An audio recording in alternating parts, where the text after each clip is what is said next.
This is lecture 2, Introduction to Mesoamerican Civilization. In terms of space or geography, Mesoamerica comprises this region over here, which includes parts of modern-day Mexico, Guatemala, Belize, El Salvador, and Honduras. This is Mesoamerican chronology. Maize domestication occurred about 10,000 years ago, which is 8,000 before the Common Era, and then begins the Archaic period, which lasts from 8,000 to 1,600 before the Common Era.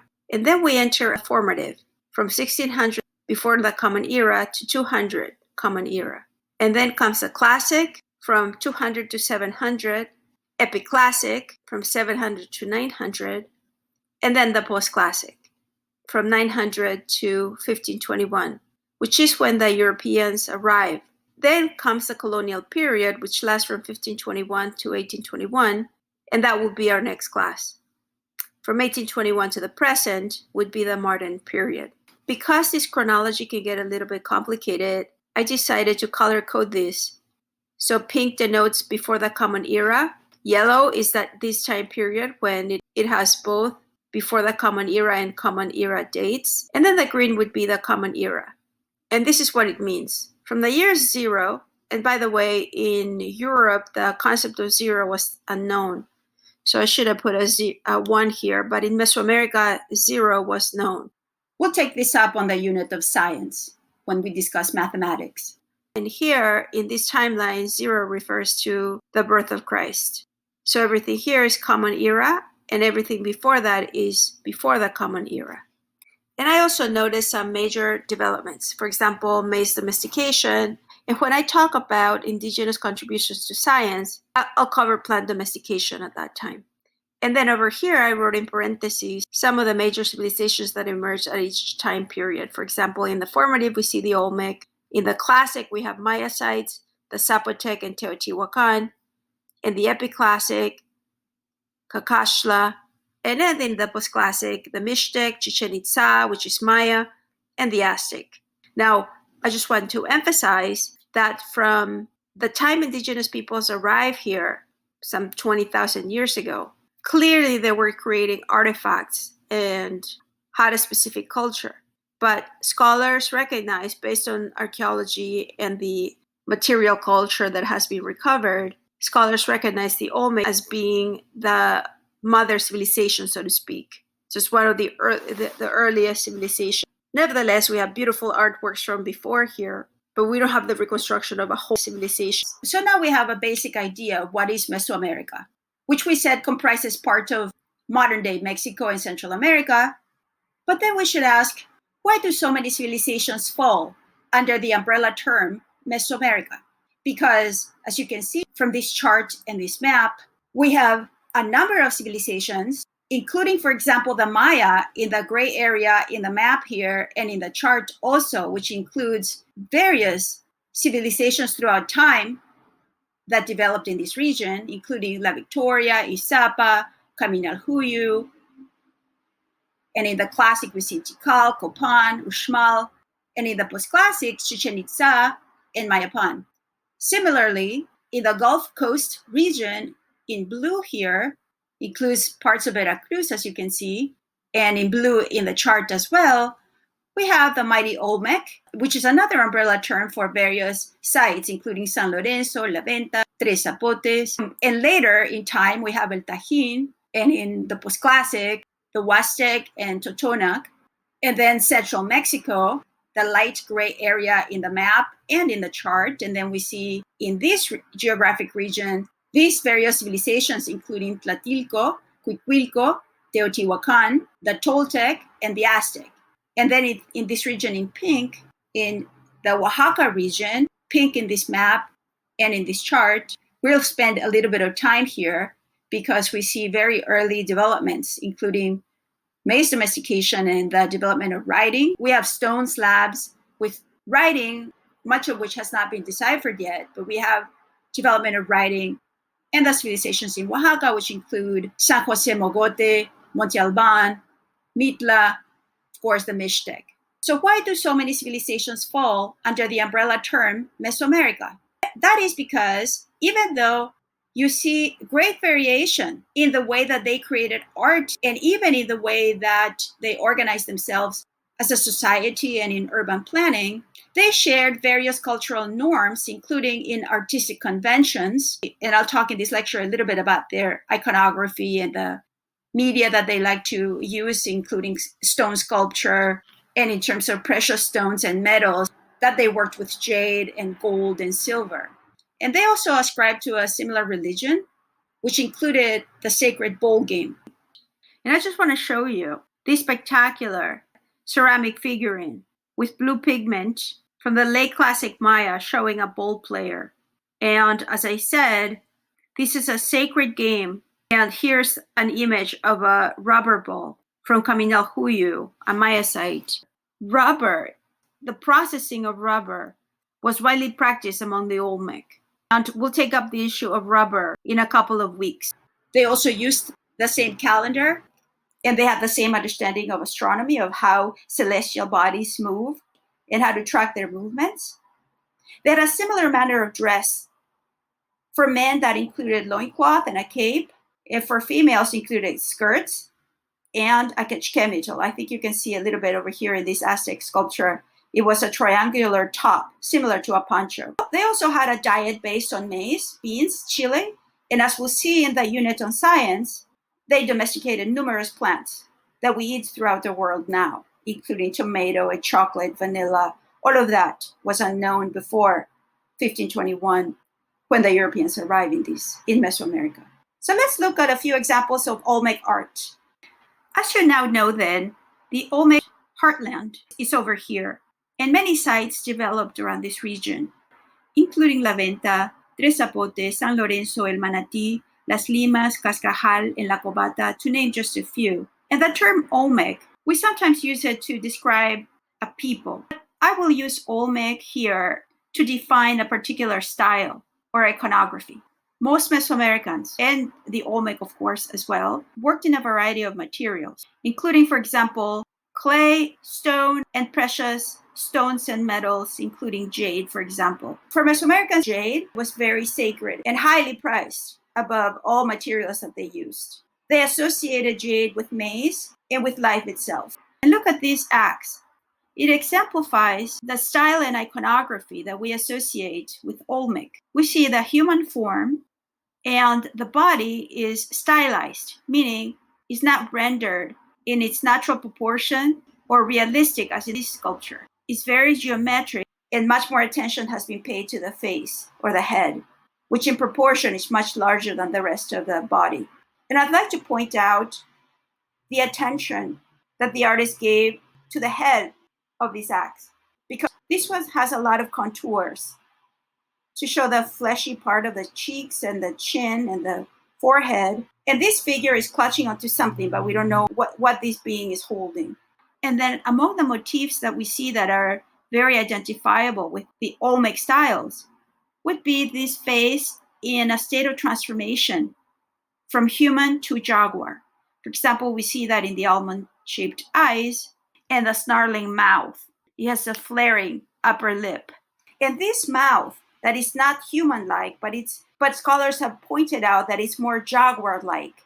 And so this being is probably in the process of transformation because the jaguar was sacred for the Olmec.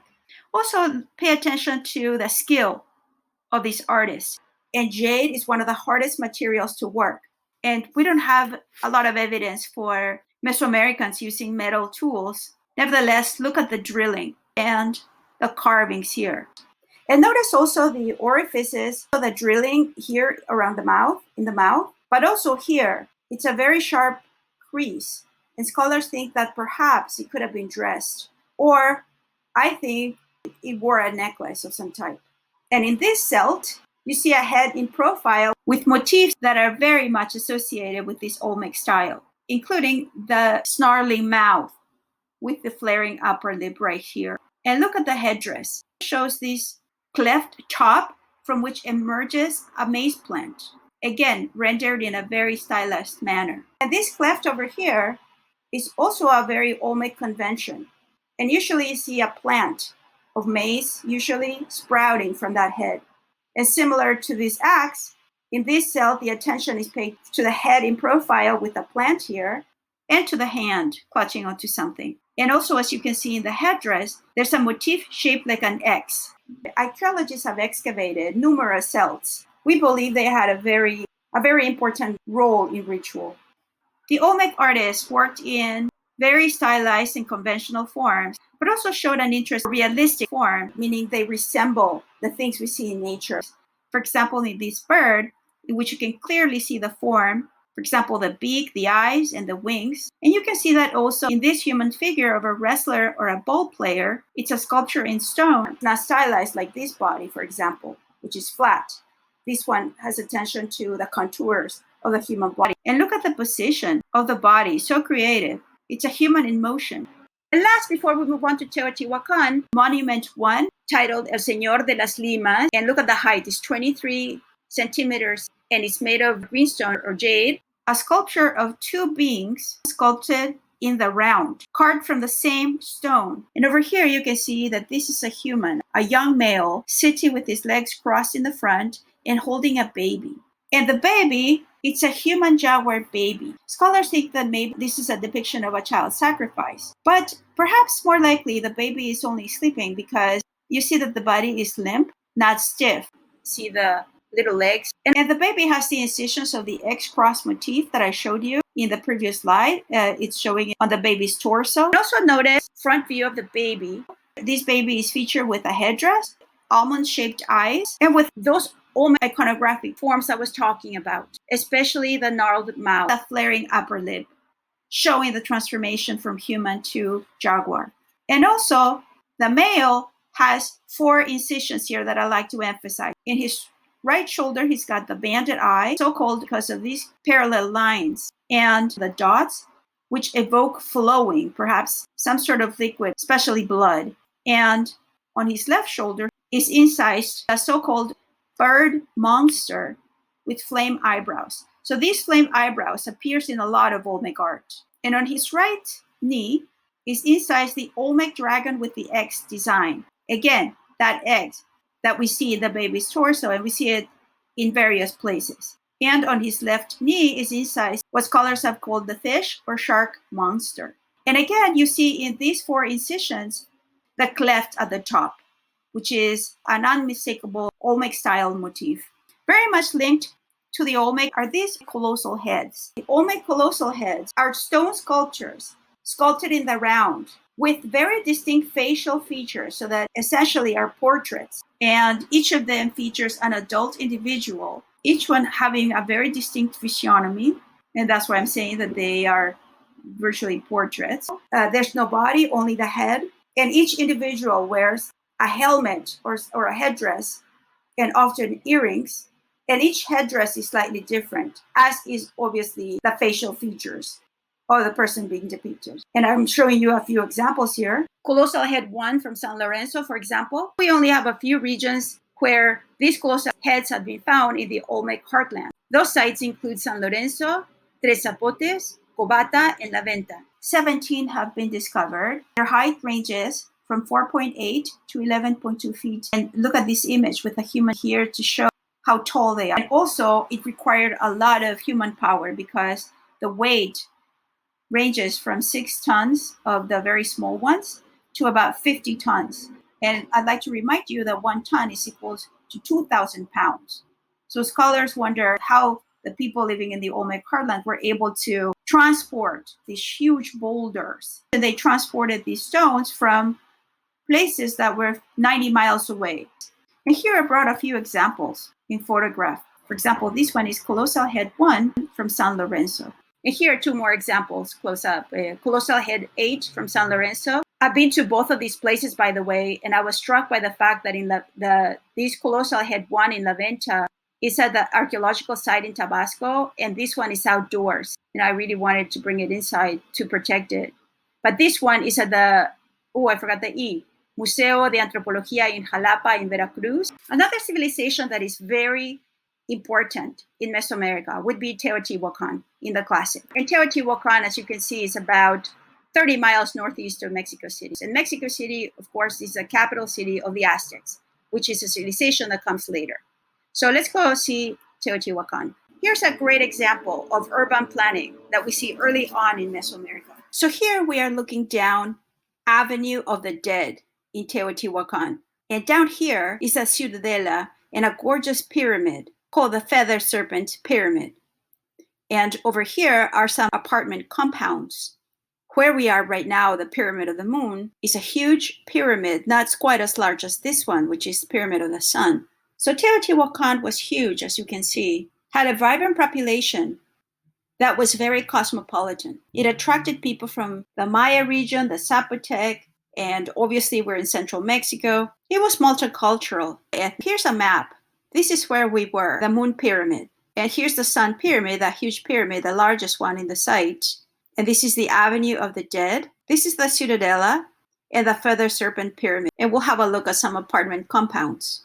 This is the Feathered Serpent Pyramid. As you can see, here's the Feather Serpent head and the body's slithering here. You can see the tortuous line. Here's a crocodile-like being with goggled eyes, an unmistakable iconographic feature in the god of rain in Mesoamerica, a god of great antiquity, just like the feathered serpent. And here you also see some aquatic motifs. Here's a close-up in an artist's rendition of all these elements. And also all these buildings and sculpture would have been painted, but hundreds of years buried or exposed to the elements damaged that paint and only traces remain.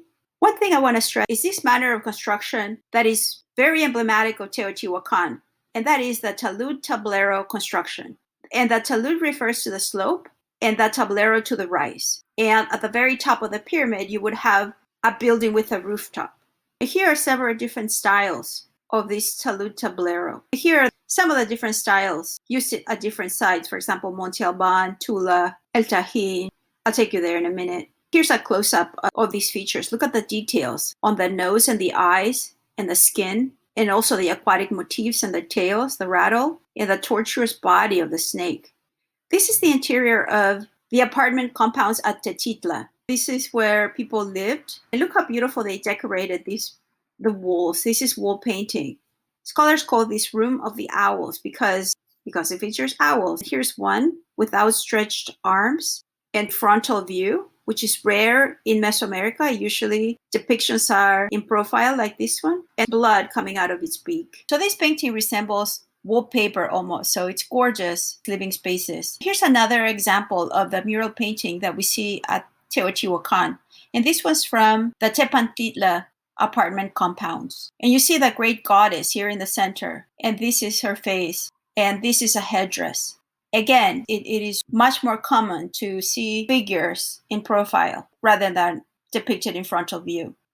And what you see here is that from her hands and from this upside down container emerged water that help all these plant life grow. And you see plants and blooms everywhere, including in these priests who are holding pouches. And everywhere you look, you see plants, including here and this great tree emerging from the head of this goddess. And you can see butterflies, a spider, you can see the web here, and flying birds. Let me show you a few more examples of Mesoamerican architecture. Here you see the governor's palace at Uxmal, a classic Maya site in Yucatan. And here's a temple wall.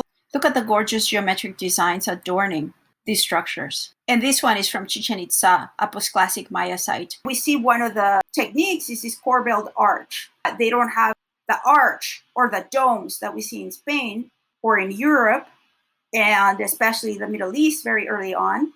So we see a corbelled arch here, which in architecture is to hold, you need to understand how to hold the weight so that your building doesn't collapse. So in Mesoamerica, there's not a whole lot of interest in doing arches necessarily. When they do, they use a corbelled arch. And look at the gorgeous geometric designs that embellish this work. And by the way, the paint has been lost. Look, from the classic Maya, we're talking about so it's been hundreds of years exposed to the elements and nature. Here we see a view of Palenque, a classic Maya site. I'll talk a little bit about it in a few minutes. And this is one of the tallest pieces of architecture in Mesoamerica. It's Temple 1 at Tikal, another classic period Maya site. It's Hasao Chan Kawil's mortuary pyramid. It's located in the Great Plaza in the center of power at this site. And the one commissioning was Hasao Chan Kawil's son and successor. His name is Yukin Chan Kawil. It measures 154 feet in height. And here's one of my favorite sites. Look at this gorgeous Pyramid of the Niches.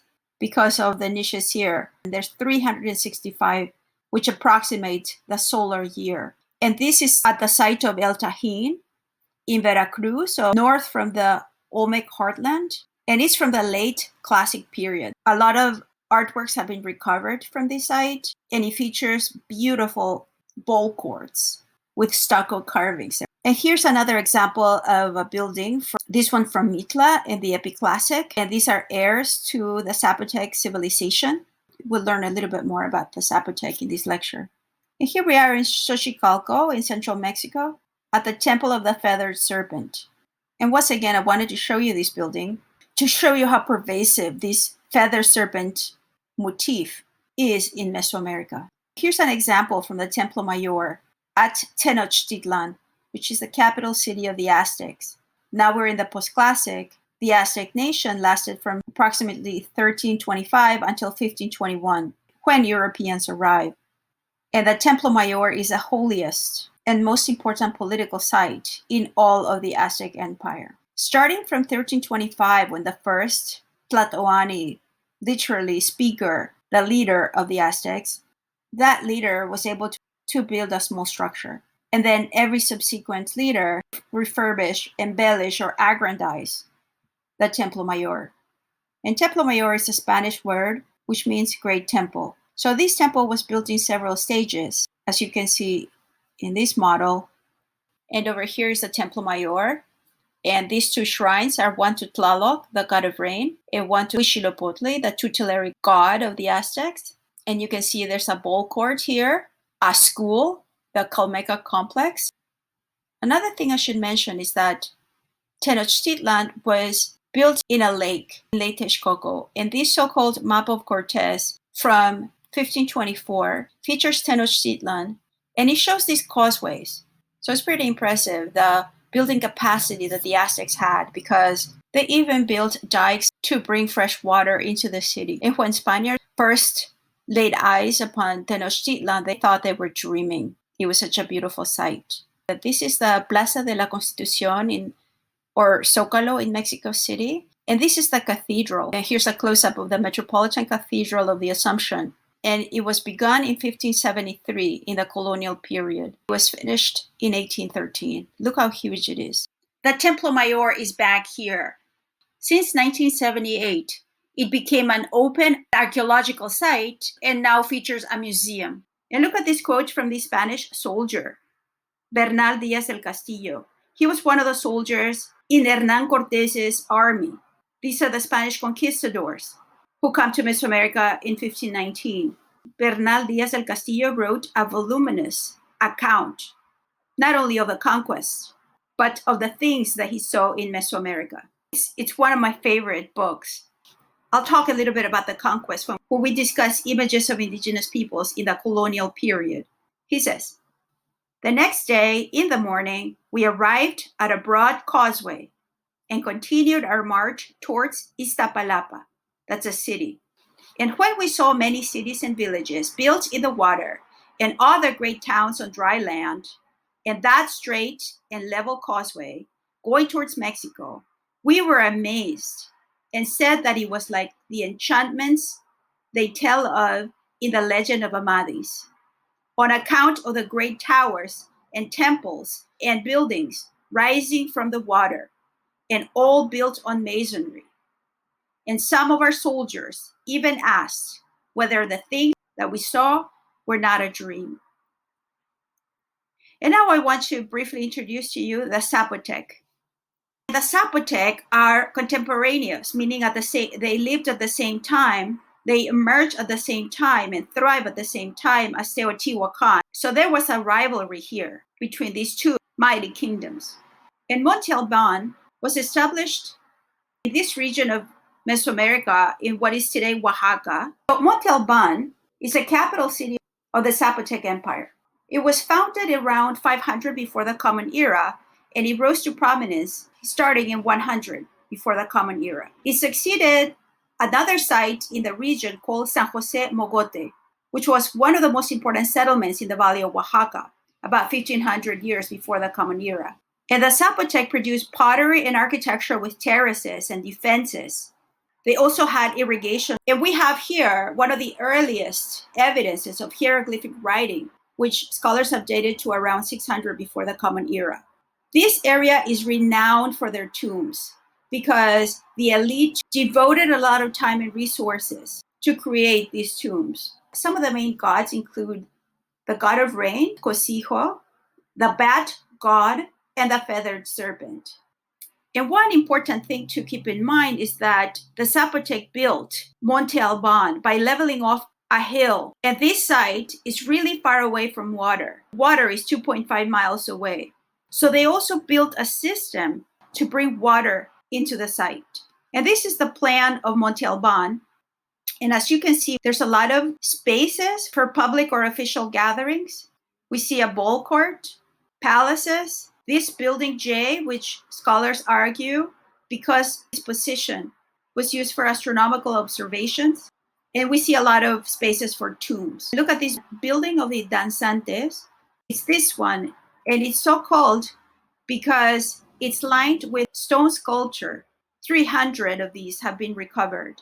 And the imagery is very evocative of the Olmec. So at this site, we see a very original civilization, but also see some influences from the Olmec and Teotihuacan.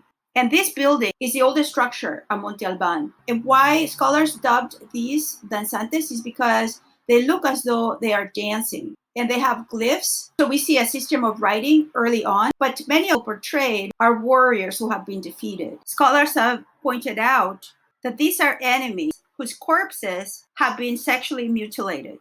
And you can see that here. And this is building J of Monte Alban. Scholars have noticed certain developments and classified these phases. For example, Monte Alban 1 is when it replaces San Jose Mogote. And Monte Alban 3, you see a lot more Teotihuacan influences. So this is one of the first urban centers in the continent. They are renowned for their sophisticated art, ceramics, and sculpture, as well as architecture, pyramids, temples, plazas, palaces, ball courts, and this building J that scholars think is an observatory that astronomers used. And they're also renowned for their gorgeous tombs, and I'll show you one in a minute. And look, I told you that this is built atop a hill that they artificially leveled.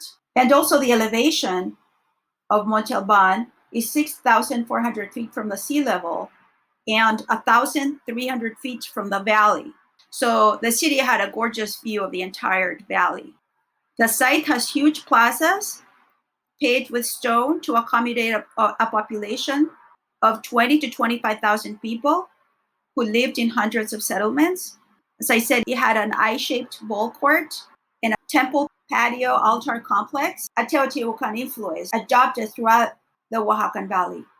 Close to 170 tombs have been excavated, and these had vaults, antechambers, and painted walls. The residential space was around the city center. At Monte Alban, we have the first recorded writing in Mesoamerica. Not all of it has been deciphered, and they also recorded numbers and calendar cycles. Here's a map of the buildings, platforms, palaces, the ball court, and that earliest buildings featuring the danzantes, which is the sculpture that I was talking about. This is a close-up of building J, and this is within that building. As you can see, the corbelled arch here. And this is an example of a tomb. Tomb 104 was excavated in 1931, and this is a reconstruction by Miguel Covarrubias, a renowned Mexican archaeologist. Here's a photograph of the original. So you can see it has niches, and in each niche, they place objects, including urns. And some of them, for example, Tomb 6 at Lambitieco, were adorned with relief sculptures of portraits. And this one happens to be a lintel. A lintel would be this portion in between the two supports of a doorway. And look at this drawing of Tomb 5 at Cerro de la Campana. The Mixtec are also renowned for their intricate work in metal. Look at all the details in these works, and the little birds and the bells. And this one is a femur, a bone incised. You can see the intricacy of the designs also. This one is a lip plug of an eagle. Lip plugs were worn by the elite, especially those who had been coronated or enthroned. And they worked in jade as well. This is a warrior's mask featuring the bat god. A king ruling in early Monte Alban was buried with this jade assemblage. And these urns, mostly for incense, most of them have been found empty. They don't have ashes of the deceased, by the way. And this one is in the shape of the bat god. And scholars argue that urns found in tombs are portraits of the elite wearing paraphernalia of different gods. For example, this one of Cosijo, the god of rain.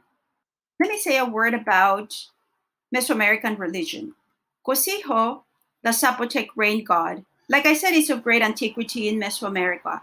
And Miguel Covarrubias in 1957 made this diagram showing the iconography of the rain god in Mesoamerica and variations from the Olmec to Teotihuacan. And this one resembles more of how the Aztecs, by the post-classic, depicted the god of rain. The Aztecs called him Tlaloc, and the Maya called him Chac, and he's got a curled nose. And this is a late post-classic Maya sculpture. And the Aztecs called the rain god Tlaloc. Look at the gorgeous rendition in this pot. And this is how an Aztec scribe depicted Tlaloc in an early colonial manuscript, so after 1521, called Codex Rios. Look at Juan Bautista de Pomar, a 16th century chronicler. He was a mestizo, meaning he had one indigenous parents and one Spanish. And he was a descendant of Texcocan nobility. So he was an Aztec noble. He said of his people, they had many idols, and so many that almost for each thing there was one. And indeed, the representations of gods and goddesses were related to nature, for example, wind, water, rain, sun, or the earth. Animals, including birds, dogs, deer, snakes, turkeys, plants, especially maize and maguey, or sometimes deified leaders or heroes. For example, Quetzalcoatl and Huitzilopochtli. Here's an example of an animal that still exists in its natural habitats in Xochimilco, the axolotl. And here's an example of a turkey god from the Codex Borgia, a pre-contact screenfold manuscript. And this is a depiction of the tutelary god of the Aztec, Huitzilopochtli, from the early colonial, the Tovar Codex. His name, Huitzilopochtli, literally means hummingbird left. And indeed, he's shown wearing hummingbird headdress. He's holding a scepter of a snake, and with his left hand, he's holding a shield. He's decorated with banners. These are paper banners. So Aztec religion follows precedent in Mesoamerica, which is to say that Mesoamericans had a very similar religion. And the most prominent gods in the Mesoamerican pantheon would be Tlaloc and Quetzalcoatl, which are gods that did not initiate with the Aztecs in the post-classic, but established in antiquity. And obviously each community or people had their own gods and goddesses, and consequently sometimes their names differ somewhat. As we saw with the rain god, the Aztecs called him Tlaloc, the Maya Chac, and the Zapotec Cosijo, just as an example. And just very quickly, some characteristic of Mesoamerican gods and goddesses is that the name differs somewhat depending on language and region. Humans impersonated gods and goddesses, as I showed you in the Zapotec urns. And for the Aztec, that was called Ixipla.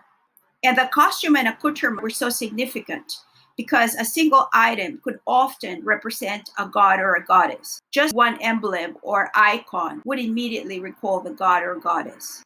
And when their symbolic substitute was an animal that was called in Nahuatl, the lingua franca of the Aztecs, Nahuali, sometimes translated as shadow soul. And divinities often had dual or ambiguous gender. For example, Ometeotl, Tlaltecutli, Tezcatlipoca. They had male and female aspects within the same being. And last, I want to talk to you about Tlazolteotl. She's a creator goddess and the patroness of lust and filth. And what the Aztecs said about Tlazolteotl is that they didn't associate sexuality with wrongdoing. And in fact, this is one of the most revered goddesses. And as you can see here, She is in a parturient position, and she's shown as simultaneously conceiving. Here's the baby that she's about to conceive through the head, and giving birth. Let me say a word about the Mesoamerican system of writing and recording data. As you notice from the Zapotec civilization, I told you that from that region we have the earliest known monument recording what we call glyphic writing.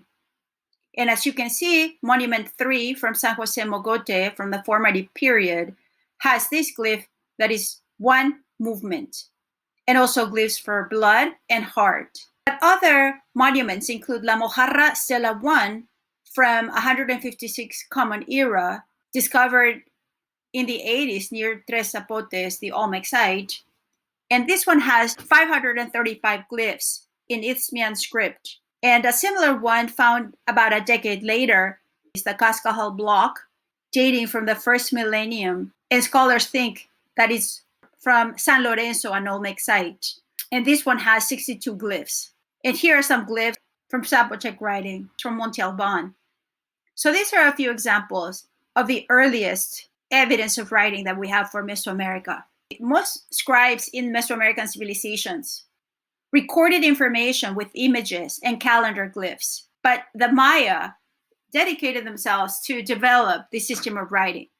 So, like all Mesoamericans, the Maya recorded information with images. For example, in monuments that would be placed in public spaces or in front of buildings, for example, these stelae, which are stone slabs that record information with images, including this one, featuring a Maya lord holding the scepter of rulership. And the lord usually appears with paraphernalia of rulership. And in terms of position, it's a frontal view, but it could be side view as well. An elaborate headdress, and the feet turned apart like this. But the Maya also would include writing. The Maya also included dates, and they are notorious for including huge expanses of time. For example, in Stela C from Quiriguá, a classic Maya site, we see in this stela a line drawing of the date of creation for the Maya, which in the Gregorian calendar, which is a calendar we use in the West since 1582, the date would be 11th August 3114 before the Common Era. And these are the units of time that the Maya observed. Besides images and glyphs, the Maya also developed a very complicated system of hieroglyphic writing that resembled the most advanced ones in the world, including from Egypt and Mesopotamia and China. And one last thing I should say is that look at these stelae. Stela is singular and stelae plural, by the way. They are 4 meters tall. It's quite impressive artworks. Here I have more examples from the classic Maya, who would write a lot of information in ceramics. For example, this Maya vase has 60 hieroglyphs. And this one, known as the Altar de Sacrificios vase from 754, the Common Era, is a polychrome vessel featuring old way spirit dancing with a boa constrictor over here, you can see. So that's the image. And the text also, all these hieroglyphs are telling us who this is and what he is doing. And here's the depiction of a scribe on your left. This vase is a cylinder, but this photograph by Justin Kerr allows us to see a rollout of what was depicted in that vase. And look how beautiful the scribe appears here, holding a brush or pen and a pot of ink, which is a conch shell. And he's writing on a screen fold. You can see the stacks of paper here. And this scribe is depicted as a young maize god because he's wearing and with the jester god diadem or the headband, this headdress. So we know this because of the images, but also the hieroglyphic writing is giving us clues. And here's another example featuring, in this case, the scribe is Hunahpu, who is a main character in the so-called Maya creation story, which is the Popol Vuh. And Hunahpu here is shown writing on a screenfold manuscript as well, with a cover made of jaguar pelt. This plate has on its rim hieroglyphs on both sides, look.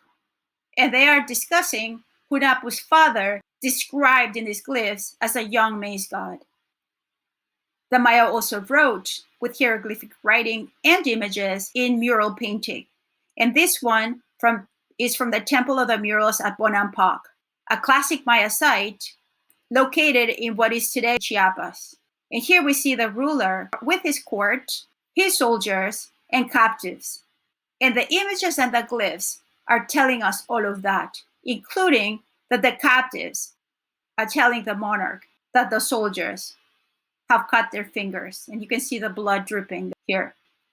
And I decided to show you this reconstruction by Heather Hurst because it shows that females were part of the court at Bonampak, and they are included here. Mesoamericans also wrote in manuscripts, and here you're seeing screen folds. At the top, you see the Codex Borgia, a Central Mexican manuscript. And ethnohistoric sources say that Mesoamericans had libraries full of these books, and these books recorded history and so much information about astronomy and plants and ritual religion. They wrote all sorts of information in these books. And whereas Central Mexican manuscripts recorded information, as you can see in these few pages, in images and calendar glyphs, the Maya also did that, but they included as well hieroglyphic writing, as you can tell in these pages that you can see in this photograph. To conclude the lecture, let me take you to a couple of Maya sites. Let's go to Palenque first. Here's a photograph of the buildings that had been finished by the late Classic. And I'm going to take you to the Temple of the Inscriptions. And this building specifically was begun by a king named Kinich-Hana Pakal I, but it was finished by his son Kinich-Khan Balam II in 694. And let me show you how we know. We know because there are 3 tablets inside this temple. And this whole structure is called Temple of the Inscriptions. And to get to the top, you have 69 steps, which are the years that Pakal reigned. And it has 5 entrances and 4 piers and 2 end walls here. And these 3 tablets are inside that temple, and they feature 640 glyphs. And here's an example of what these glyphs look like. And I'll explain a little bit more about hieroglyphic writing in a couple of weeks when I introduce some of the many intellectual and scientific advances achieved by Amerindians. So these glyphs discuss the ancestry and career of King Pakal, who was born in 603, assumed office in 615, and died in 683. And the text in these tablets likens Pakal's reign to that of a supernatural who had acceded to office 1.5 million years before. And I should say that the Maya loved to count these huge expanses of time. And here they seem to be thinking that life is very cyclical. And the text also refers the many gifts that Pakal had offered and would be offering to the gods, and how happy the gods were to receive them. And it talks about the anniversary of Pakal's accession in 615, which will fall in the year 4772. So it's like, that's quite impressive. And then it also talks about Pakal's death in 683 and that of his wife, which had occurred earlier. It discusses the accession of Pakal's son, Kinich Khan Balam II, in 684.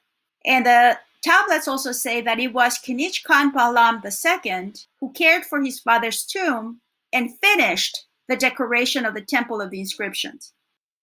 Now, I'm going to tell you a very interesting story, which is that in 1949, Alberto Ruz Luyer found an orifice on the floor that was covered, but then he and his crew began digging, and they made one of the most astonishing finds in recent history.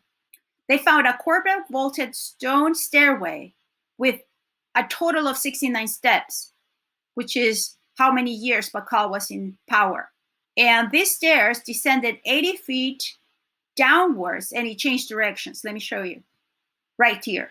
So this is where the orifice was found, and then the archaeologists began digging, and they found this stairway, and they kept digging, and they found that it changed directions. And then when they got to the bottom, they noticed that there was a crypt here. And sure enough, they opened it, and they saw the body of a of a Maya king on a limestone basin shaped like an inverted U, like here, like this. And he was adorned with various jade objects, including a mask, jewelry on his neck, chest, wrists, and fingers, and even around his groin and his foot. And there were also stucco heads, which had been placed underneath a sarcophagus.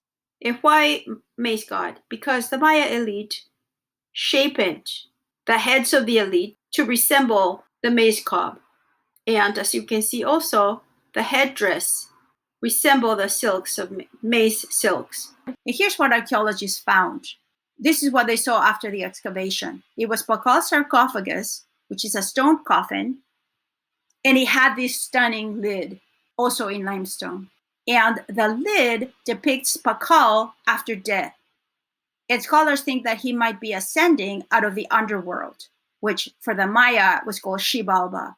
And the center of the world is marked by this world tree, which is interesting because, as you can see, the iconography, this pre-contact iconography resembles so much Christianity's cross. Each of these symbols has a meaning, including the skirt that this Lord wears. For example, we see the kin symbol here, which is glyph for sun or day, the glyph for moon, preciousness. These two gods, the principal bird deity and the quadripartite god, are very much of the Maya region. And these heads in profile here are the builders of the Temple of the Inscriptions and the tomb, as well as the overseers. And we know them by name, again, from the glyphic inscriptions.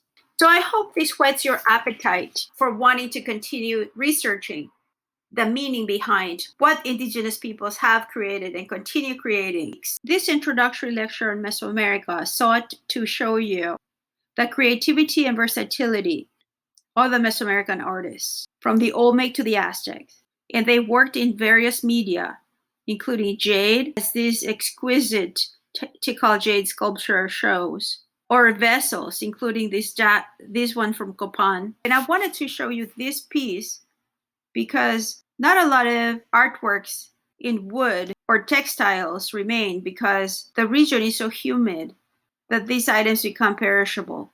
But look at this sculpture called Mirror Bearer. And these mirror bearers were part of Maya courts.